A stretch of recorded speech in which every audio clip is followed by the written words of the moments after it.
lagi di channel Injili, Salam Injili. Halo, saya Pengalaman Gula sebagai host dan rekan saya, Erik Tunius.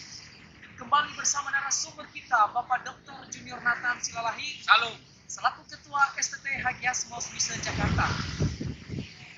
Apakah keselamatan dapat hilang?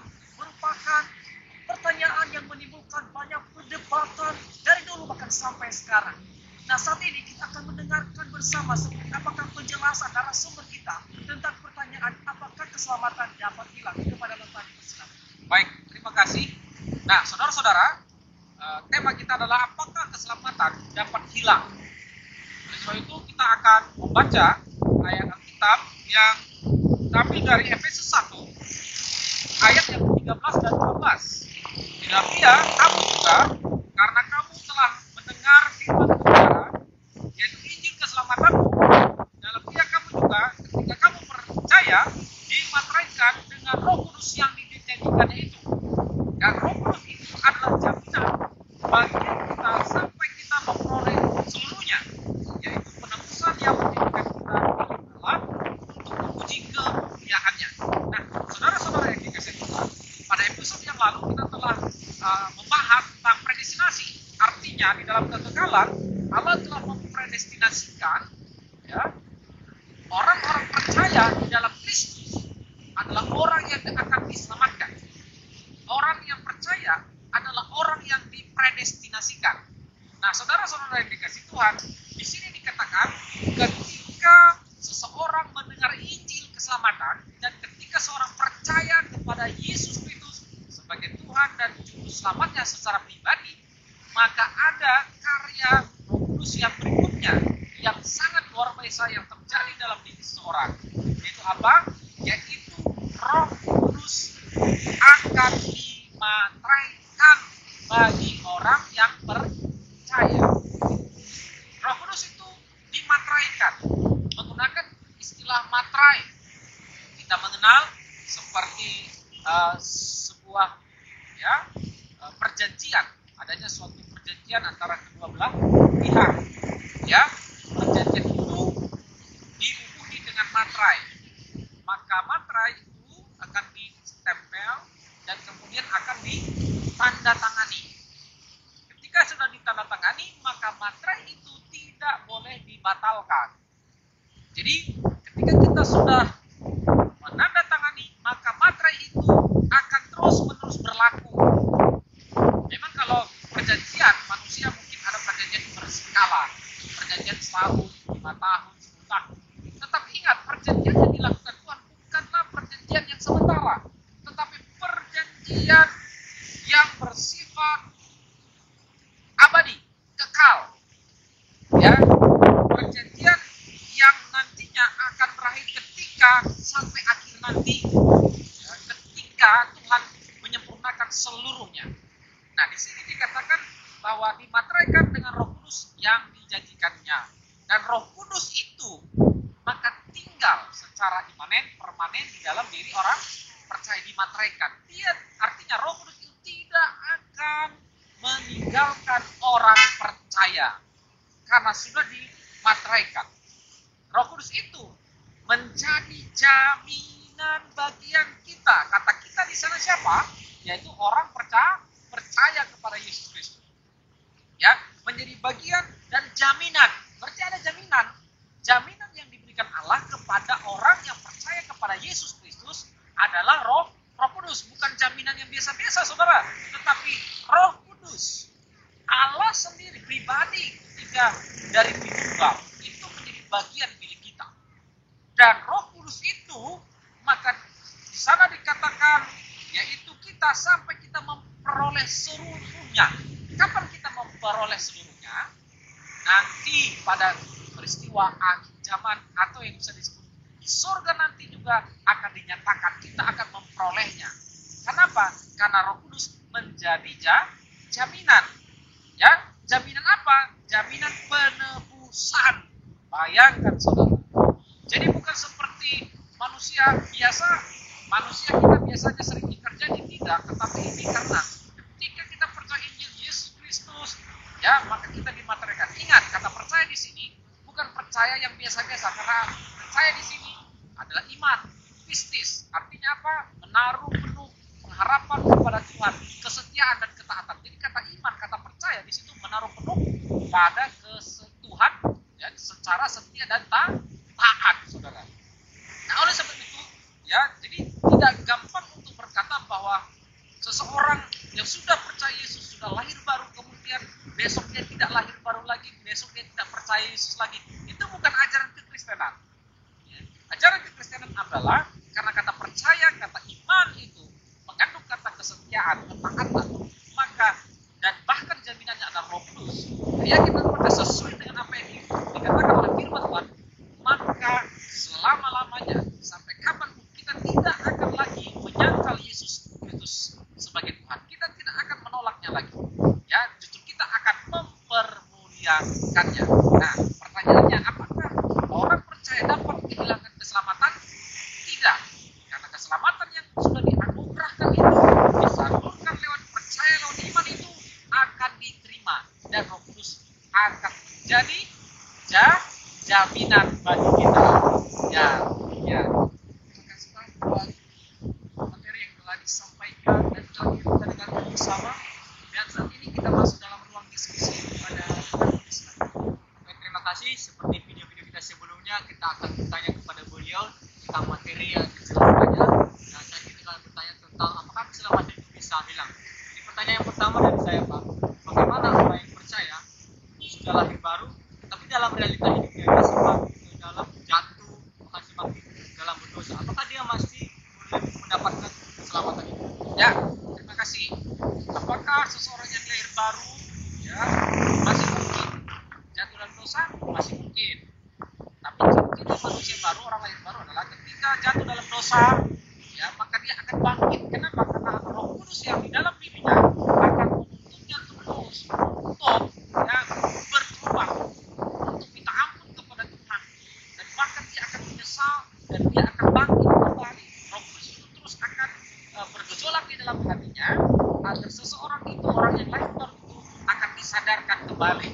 Nah, tetapi yang kedua, orang yang tidak lahir baru, kalau orang yang tidak lahir baru, maka dia ketika jatuh dalam dosa terus dan dia tidak pernah akan meminta ampun kepada Tuhan. Kalau dia tidak pernah atau belum mengalami kelahiran baru. Jadi apakah orang yang sudah lahir baru, maka dia akan hidupnya sama dengan orang yang tidak lahir baru, terus melakukan dosa-dosa terus-menerus?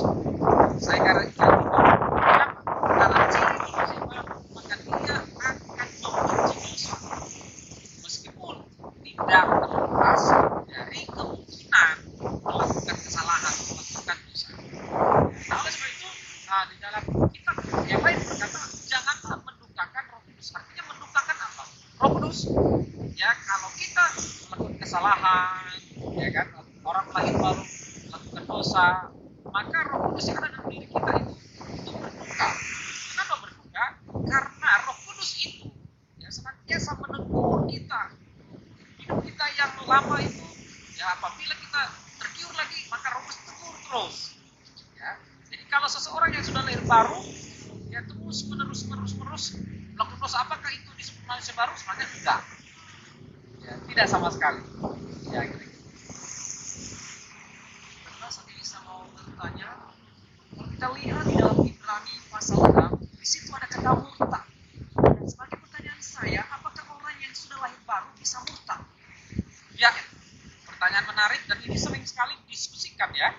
Ya, Ibrani pasal 6. Ya, saya akan lihat ya. Ibrani pasal 6 ayat 4. Sebab mereka yang pernah diterangi hatinya, yang pernah mengecap karunia surgawi, dan yang pernah mendapatkan bagian dalam Roh Kudus, mengecap firman baik, namun murtad lagi. Nah, seolah-olah ini sering sekali ditafsirkan, diasumsikan, seolah ini kepada orang yang sudah lahir baru, orang yang sudah percaya Yesus. Jadi dia dapat murtad lagi, menyangkal Yesus dan kehilangan keselamatannya. Padahal ayat ini kita harus teliti dengan baik. Nah ketika kita lihat Ibrani 6 ayat yang ke-1, maka kita akan melihat, misalnya dikatakan sebab itu marilah kita tinggalkan asas-asas pertama. Kata kita di sana siapa? Kata kita di sana adalah penulis kitab Ibrani. Ada banyak orang yang menyebut penulis kitab Ibrani Rasul Paulus? Kemungkinan besar ya, karena ada beberapa ciri-ciri khususnya. Nah, kalau kita katakan itu Rasul Paulus atau penulis kitab Ibrani, ya, katakan kita kepada penerima surat Ibrani. Kitab Ibrani itu artinya penulis kitab itu dan penerimanya itu adalah orang yang percaya Yesus. Ya, ayat 1. Ya. Sebab itu marilah kita tinggalkan, kata penulis kepada penerimanya. Oke, ada kata kita di sana. Ya. Kemudian ayat yang keempat, sebab mereka yang pernah diterangi hatinya. Mereka, ada kata kita, ada kata mereka. Itu berarti bukan kita tadi. Bukan kata kita tadi, berbeda dengan kata kita yang satu, berbeda dengan kata mereka pada ayat yang keempat. Oleh sebab itu, kata kita tadi ya, tidak boleh disamakan dengan kata mereka. Oleh sebab itu, yang murtad di situ bukanlah kita, tapi mereka belum percaya Yesus. Nah, walaupun demikian, ada beberapa lagi tafsiran yang menarik yang berkata bahwa sesungguhnya ini adalah merupakan suatu peringatan yang keras agar orang yang percaya Yesus, yaitu yang kata kita di sana, ya, yaitu penerima kitab Ibrani, jangan sampai seperti mereka. Jadi ini semacam suatu peringatan keras agar tidak melakukan hal itu. Dan yang kita bedakan tadi sudah saya jelaskan bahwa sesungguhnya tidak demikian. Ya, kata kita di situ bukan untuk mereka. Kata kita tidak disamakan dengan mereka. Dan ayat selanjutnya nanti di bawah dapat kita perhatikan bahwa kata kita di sana sesungguhnya kita ya, telah mendapatkan keselamatan. Nah, ini saudara-saudara, Ibrani 6 kata murtad di sana bukanlah untuk orang yang lahir baru. Ibrani 6 ini ditujukan kepada orang yang masih mendengar, ya, kemudian masih merasakan kebaikan-kebaikan Tuhan, tapi sesungguhnya dia belum mengalami kelahiran kembali. Ya, oleh sebab itu ada banyak orang yang kagum akan Yesus, merasakan kebaikan Yesus, bahwa hal-hal kerajaan Allah itu ada misalnya di gereja, di mana saja kita melihat banyak karya dari Yesus Kristus, karya dari Tuhan. Tetapi dia memang tertarik, dia bergembira sekali, ya, dia merasakan dan dia mengecap. Nah, perhatikan kata mengecap di sana. Dia mengecap kebaikan Tuhan, tetapi sesungguhnya hidupnya belum lahir baru, belum diselamatkan. Orang yang demikianlah yang dapat murtad. Ya. Jadi orang percaya lahir baru tidak akan murtad, tidak akan menyangkal Yesus Kristus sebagai Tuhan dan Juru Selamatnya. Karena dalam dirinya ada Roh Kudus. Roh Kudus akan memimpinnya untuk terus mengerjakan kesetiaan. Karena Roh adalah salah satunya adalah kesetiaan dan ketaatan kepada Tuhan. Oleh sebab itu, Roh Kudus itu tidak akan meninggalkan orang percaya dan bahkan orang yang lahir baru. Sehingga saya percaya bahwa orang yang sudah lahir baru atau orang yang percaya untuk beriman kepada Yesus Kristus sebagai Tuhan dan Juru Selamat, maka dia tidak akan menyangkal Yesus Kristus dan tidak akan kehilangan keselamatannya. Jadi dengan demikian saya percaya bahwa keselamatan itu tidak akan hilang. Sekali selamat tetap selamat. Tapi ini harus hati-hati.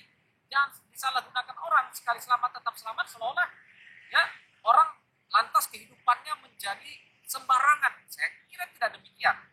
Ya, orang yang lahir baru meskipun dia tahu bahwa sekali selamat tetap selamat, once saved always saved, maka dia akan tetap terus mengerjakan kebaikan dan bahkan taat kepada firman Tuhan. Satu pertanyaan terakhir lagi Pak. Ya. Bagaimana dengan teks yang terdapat di dalam Filipi pasal 2 ayat 12 tentang kata di sana kerjakanlah keselamatan. Seolah-olah manusia ini punya usaha untuk mendapatkan keselamatan tersebut. Ya, baik, terima kasih.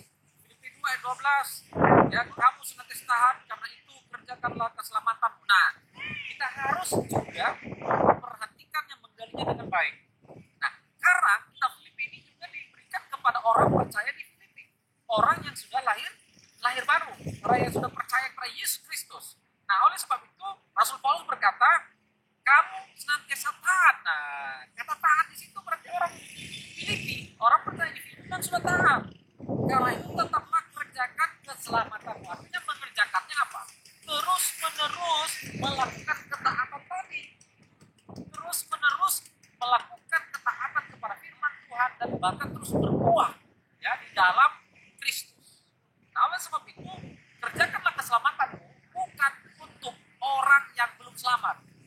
tetapi kepada orang yang sudah selamat. Kepada orang yang sudah selamat, kepada orang yang sudah lahir baru, maka kita akan katakan tetaplah kerjakan keselamatanmu. Jadi kata kerjakan keselamatanmu itu bukan untuk agar seseorang yang belum lahir baru, belum selamat, agar dia selamat. Tidak. Karena akhirnya dia nanti jatuh, ya pemahaman demikian jatuh kepada seolah-olah karena ketaatannya lah, kebaikannya, usahanya lah dia akan diselamatkan. Dan ini menyalahi firman Tuhan yang terdapat dalam Efesus 8 bahwa keselamatan itu anugerah, ya, kasih karunia, cuma-cuma, bukan hasil usaha manusia. Ya, terima kasih Pak untuk penjelasan dari beberapa pertanyaan kami. Dan jika ada penonton channel ini untuk bertanya, boleh tulis di kolom komentar untuk mendapatkan jawabannya. Dan secara selanjutnya saya akan kepada host saya. Kita telah mendengarkan bersama tentang jawaban dari pertanyaan yang mengatakan apakah keselamatan bisa hilang. Dan narasumber kita menekankan bahwa keselamatan itu tidak dapat hilang. Biarlah obrolan kita di sore